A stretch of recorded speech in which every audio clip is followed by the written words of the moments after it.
15,000 just for some shoes. Cash. Put it on the sprinter.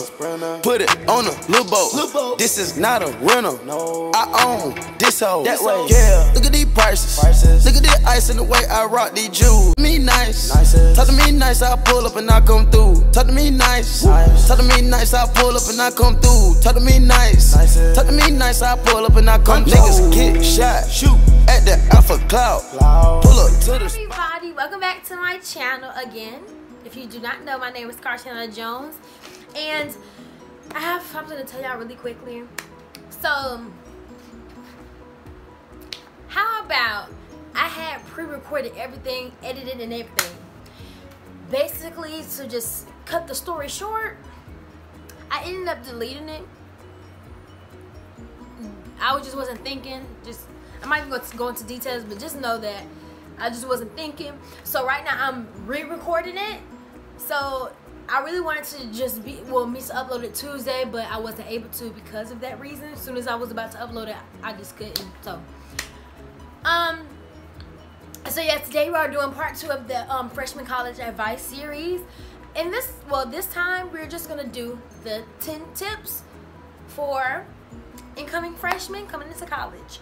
And it is also a general advice video, but it's aiming towards a freshman because, you know, they're coming in and they don't really know what to expect and etc. So we're gonna get y'all lives together, okay? Get y'all lives together. Yeah.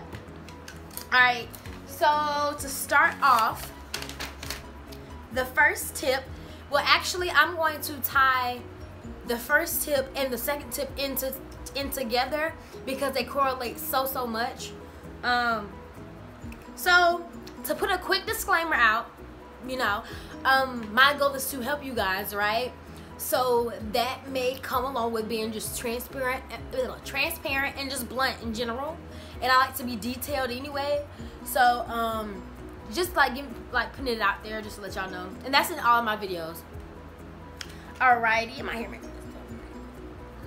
Alright, so the first and second tip is the most important, and it is time management and prioritization. Alright, now it may sound cliche, but it's really what you need to work on coming in as a freshman. Now, honestly, I'm a rising sophomore and I still haven't got the gist of it yet. Now, it may be because I'm stubborn and I just want to do what I want. And I'm not saying that's a good thing. I'm not saying that's a good thing at all, but knowing what I need to improve on and how it affected me in a bad way, I know how important this is, if that makes sense. So let me give you guys a scenario. So being that I was just busy coming into college, well, being a freshman, because I was in so many organizations, I feel like a lot of organizations, you just have to prioritize and time manage. So to give you guys a scenario, I'm just gonna pick 3 random things. Let's see. Okay, I'm trying to figure out when I'm eating because I'm really hungry. I haven't eaten all day, but I have this paper that's due like in like 2-3 days from now, which is not good. You shouldn't wait to the last minute, especially if you knew it ahead of time. But I'm just giving y'all a scenario because that's how it be. And I have practice at 6. All right. So me personally, I'm gonna tell you how I will go about it based on time management and prioritizing. There are many factors that go into this, right? So I'm gonna tell you.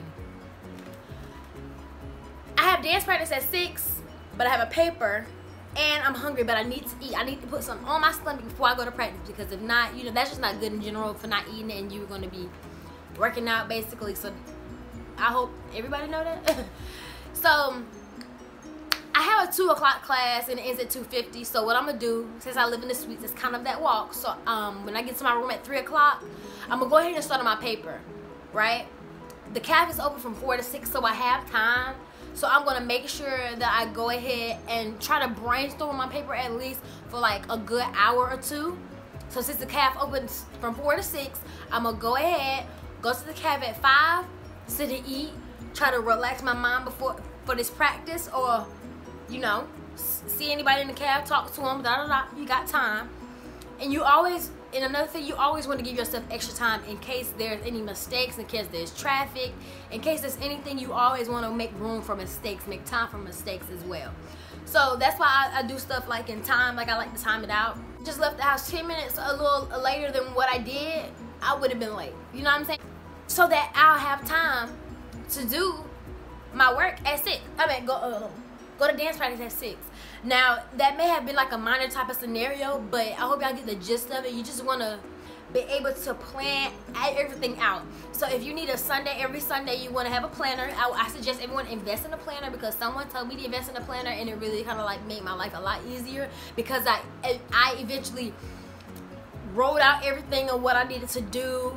And one thing about me, and I feel like I'm probably not the only one that does this, is that when I'm the type that try to keep everything in my head, like I try to organize in my head, and it's just a lot better on paper. And I'm gonna tell you why. Because like with me, it causes me to procrastinate. And for some reason, I don't know why, it just causes me to procrastinate, because it's a lot I'm trying to keep on in my mind, and it's just so easier to put off for me if it's just kind of everything just ramble, and I end up forgetting something, I end up forgetting this, I end up forgetting that, when I can just write it on paper and just go by what I wrote, my agenda, and that way everything will always be fine. Especially if I planned it out, I don't have to worry about forgetting it. It's just a lot better. So that's just a big thing. And along with this time management and prioritizing, you have to balance. College is lit, right? It's lit. But you're going to have to balance the two. Your social life with your academic life. Now, when you think about it, you spending almost, well, I would say for Clark, I don't know how many other, well, what people are spending for other institutions, but Clark is $38,000. That's a lot of money. That's a lot of money. That is a lot of money. So you don't want to waste time paying for those classes and you end up failing them because you too lit on Saturday night, Sunday night, Friday night, right? To speak on that, why I just brought it up so I won't forget, Sundays, you should always let that be a free day. Always, always, always. Because a lot of people procrastinate. It just happens. It just happens. And you want that Sunday to be that night where that day you just work. If that makes sense. Like, so Sunday should be a day where it's always free for you, unless it's like you have a photo shoot, or it's just things like that. But you want it to be as free as possible so that you can get things like go ahead and do work that's due for that week and things like that. But I would suggest that you do your work whenever you get free time. Any free time you get, you go ahead and knock it out the way so that you won't have to worry about it early. Because after a while, that work is gonna pile up, and you're gonna be looking S-worthy. Okay? Hope y'all know what that means. Y'all gonna be looking S-worthy. I've had that look plenty of times. Okay? So you just really want to have to balance the two. Know that your grades are more important than your social life. You can party whenever. You can party outside. You don't even have to go to college to party. But because you're spending this money for this college, you're going to make sure you put that first because it's the most important. That's what, like I said, it goes into prioritizing. Another thing, don't let nobody talk you into anything that you don't want to do based on your priorities. Everybody's priorities ain't the same. A lot of people's priorities jacked up, right? But because yours in place, don't let the other people influence you. Because again, they're not gonna live the life you want to live. They're not in the shoes that they're not in your shoes. So therefore, do what you gotta do, and then the rest will follow. Like the parties, all the parties are always gonna be. There's always gonna be a party. But as long as you get your work out the way, all that stuff, you will be good. All right, my third tip, I guess. Yeah, my third tip is network. Network. This is so important in college because it has a lot of opportunities tied to it. So let's first talk about just networking in the AUC. Networking in the AUC is so easy because we're right there. Literally, it's a triangle. Literally. So you could be seeing somebody at Morehouse, you can see the little Morehouse keychain, they always be having it. You can just walk up to them, speak to them. Now some people just bold like that. I wasn't bold like that. But there are a lot of people that wouldn't mind walking up to you, talking to you. And I don't have no problem with people walking up and talking to me as long as it's respectful, like it's not no crazy stuff. But networking happens either through just walking up to somebody, starting a little conversation.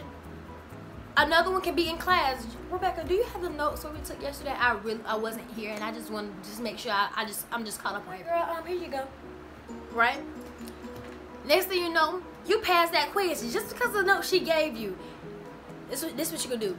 Rebecca, you know what? You really came through on the notes the other day, so you wanna be my study partner?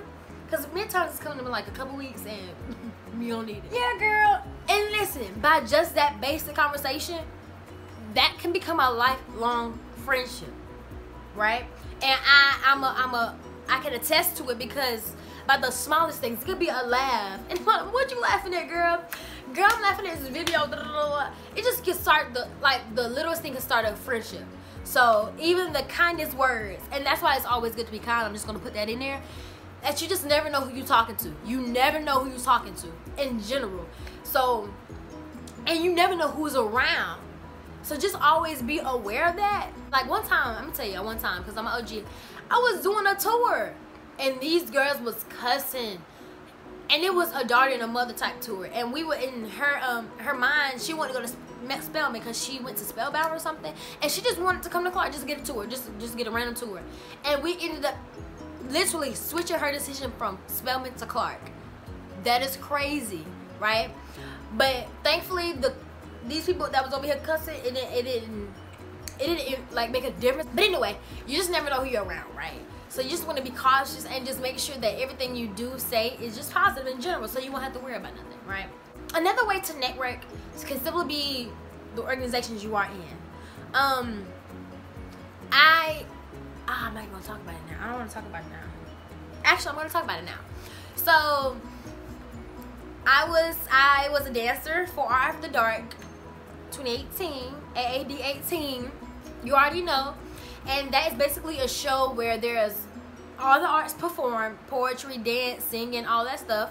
And it's a show based on love and sex. Now y'all probably like, ugh. Listen, we're growing up in age, so that maturity is gonna have to kick in, right?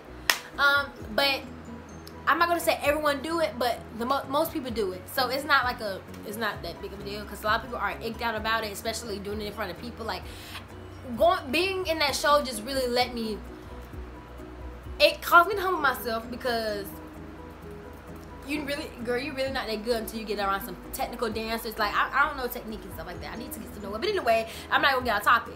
So with that organization, my camera cut off because of my storage. But After Dark just kind of like forced me to humble myself, and it was a great opportunity to network within the AUC. And being in that show, because it's a really good show of the AUC, there's people that recognize your face as a dancer or as a artist and etc., right? So just be aware of that. You want to take advantage of all the I ain't gonna say a lot, but you want to take advantage of events, of just anything that's going within the AUC, because there's people attached to that, because everyone's in college, right? So you want to kind of like find people, not say you take advantage of people at all, but you do want to find people with similar interests and people that can eventually benefit you in the long run. So if I plan on owning a business and there's someone that want to own a nail salon, I can be actually over the business and they can still own their own hair salon, but I'm like, because I want to own companies, you know what I'm saying? So in that way, if you guys kind of like understand what I mean by that. So freshmen of CAU, I can only speak of CAU at this point right here, was what I'm going to say. You want to network CAU experience. There's a lot of freshmen, there's a lot of new students that are coming into CAU just like you. So you want to, I feel like you guys should feel comfortable enough to talk to each other. all of you guys are in the same boat, so it's not going to be hard to bring up a conversation. It could be about your roommate, it could be about you are you nervous coming into school, it could be everything. But honestly, what we're going to be doing CAU experience is kind of like going to force you to kind of like talk to everybody, not that you feel intimidated to. Because I mean, CAU is where it's at. CAU has a lot of friendly people. From my knowledge, I haven't really encountered anyone rude, actually. CAU, we all a family. So, and I don't know if y'all know the CAU fam group chat, because we know, because y'all already know we are the family, right? So you want to be able to feel comfortable talking to your family, right? So I keep saying right, but I just really want to make sure that y'all got, like, you guys are okay with talking to each other and just bringing up basic conversation, because basic conversation can do wonders. Another thing when it comes to networking, do not stay in your dorm 24/7, because you're going to be bored out your mind. A lot of people, and when people say, and this is in general, when people say, oh, Clark is this, blase blase is that, listen, it's them. And I'm going to tell you why. Because your experience is all about how you make it. If you stay in your dorm 24/7, okay, of course you're going to say Clark is lame, Clark ain't this, Clark ain't that. But if you're actually participating in the being a member of the organization, participating in events, going to sessions, going to all this stuff, you're gonna get that real legit experience. Not no, oh, I'm not gonna go to this because my friends ain't going, da da da. And you end up missing on an opportunity that you were really looking forward to. You know what I'm saying? And don't follow after the crowd either. Like, all of your friends might want to stay in their dorm 24/7. Be different, okay? You want to make sure that your experience is well paid for. You paying $38,000 for this experience. You need to go ahead and make it what you can. All right. And I think about it like, okay, so like Clark is $38,000. Morehouse is probably like $48,000. Spelman is like 50-something thousand. All this money you paying for, you're getting legit different experiences. All right. So Clark's experience is literally $38,000 worth. Why? Because there's no other way you're gonna get the experience if you don't pay that $38,000. You know what I'm saying? You won't be able to get into the classes. You won't be able to be a part of organizations, things of that nature. You only get that legit experience. So what you're paying for, you want to make sure is that much worth. It's worth that much, and you want to make sure it. Do what you gotta do to make that experience what you need to make it. That's all I'm saying. All right. So the next tip is dealing with a roommate. Now, there's a lot that come with roommates. Me per se, I'm going to tell you my story. So, my first friend coming into Clark was my roommate, okay? We got along, right? And then I think it was after a session, and there was a Q party on like the strip by the school, so we all went. Me and her wanted to go, but we needed more friends, because, you know, you really want to come to parties, I'm sorry, I can't talk. You want to come to parties as a group and then leave as a group. And we didn't want to be just the only two, because that can be like easy to lose each other. So we met some friends, and literally it was like probably 12 plus of us, and we had a whole group chat, and we were just friends. After a while, people started kind of like falling off, because people have different similarities. People have different likes. People like to gossip. Some people don't like to gossip. Some people like positivity. Some people like negativity. You know what I'm saying? So a lot of people just kind of like fell off after a while. And then it was like, I guess, a good 6 of us at like around November-ish. And it was like I said, we had different similarities and interests, and that eventually fell off as well. And it was like something petty that happened. I ended up naming something happened, and I ended up getting a group chat for it was like 3 and 3. So it was me and my 2 best friends, and then 3 other people, which was including my roommate. And they had some grimy stuff, and I had named like the group chat with me and my best friends in it the mature hoes, because our other ones was named original hoes. Y'all, we was lame. But and then after a while, like, we got back on good terms, like as a whole. I guess I just didn't care about the griminess anymore, like what happened. So it was just still the name of the chat, like it wasn't like really that serious. So they eventually found out or whatever. Now I didn't care, but when I came back to my room, she tried to front me about it, and I had to get her life together, because not as soon as I walk in my house. Not my house though. You know, no, not my house though. All that, not my house. But anyway, and that happened like November 1st semester, and we have still remain roommates until literally the end of the year. And it's not hard when it comes to maturity and being cordial. On my end I was cordial, and on my end I was very mature. But it had been said when I was cool with my teammate that stuff was being said through the phone, you know, through the little vents and whatnot about me. And like I said, when you don't care, things not gonna bother you. You're gonna be like, when you're unbothered, it's just kind of like,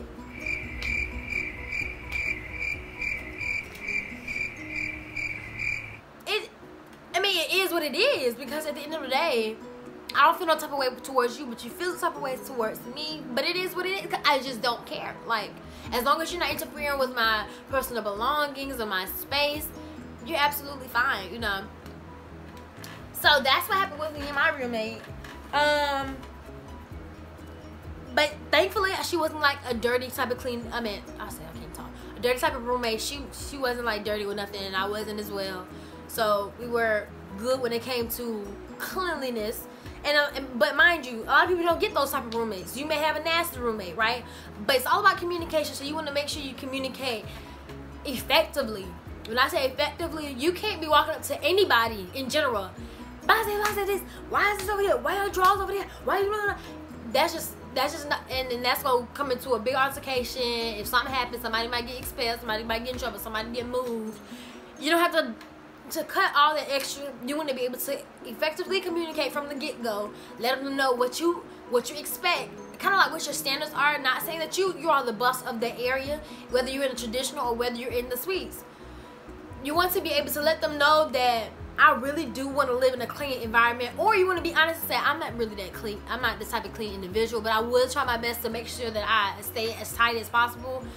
You want to be honest and upfront with your roommate so that anything that comes along throughout the year, you know, y'all can actually just talk about it. Just talk it out, because we getting older now, so we don't really have time for that, all the extra petty stuff, you know.